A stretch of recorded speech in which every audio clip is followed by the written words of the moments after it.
In this demonstration, I'm going to show you how to make a slider card that works like this.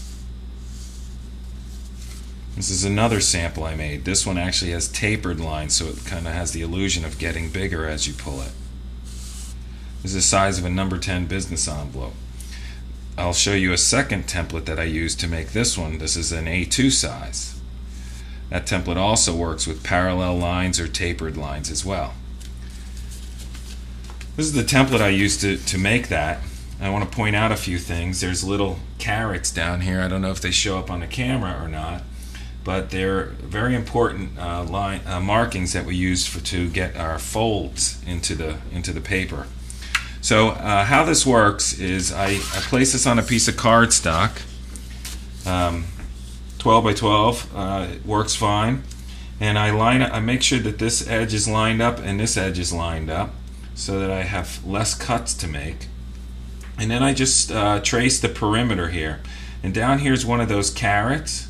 You want to just make sure you get in here with that. It's a little pointed carrot looking thing, and then you come over here and trace this perimeter all the way to the top, and then you want to grab this little scallop that'll turn into our pull tab, and there's two little indices right here, two little carrots.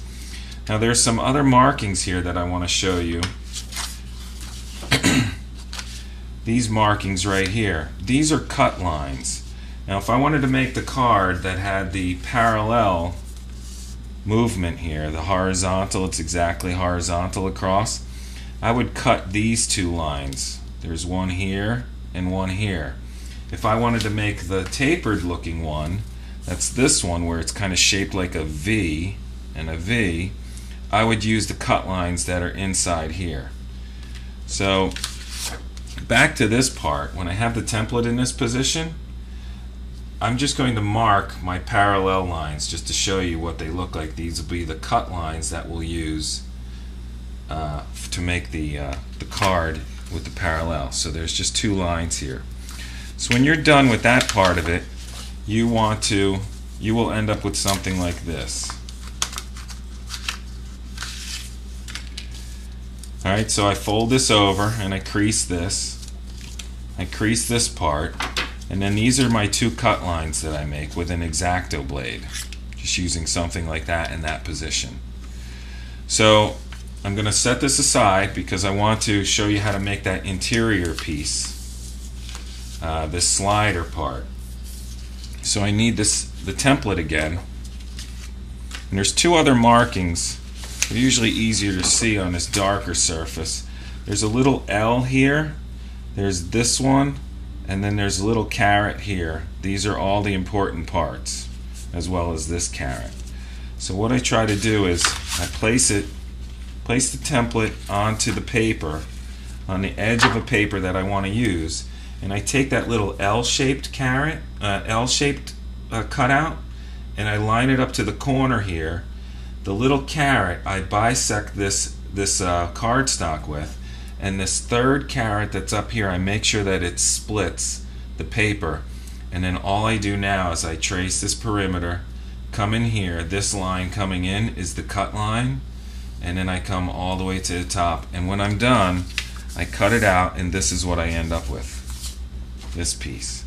So there's my little cut part, but it's sized perfectly. And all I do is I come inside to this card, and I basically am like weaving it so it goes under and back out, and that's it. So I apply a little bit of in this sample I'm just using a roll tape, but if you want to make it permanent, you would just use a glue stick. Now there's something else I forgot to point out, that there's only one scallop in the template, and the reason for that is because you'll just use the paper as your guide for the next one, so you trace that and cut it so you have they match up perfectly. So I place this back in here, I thread it in, and now I have my slider like so, and there it is. Now that was the larger slider template to make number 10 business envelope size slider cards. But to make the smaller one, which is this one, I use the same sort of template, it's just smaller for that one. Everything works exactly the same, and it is just smaller.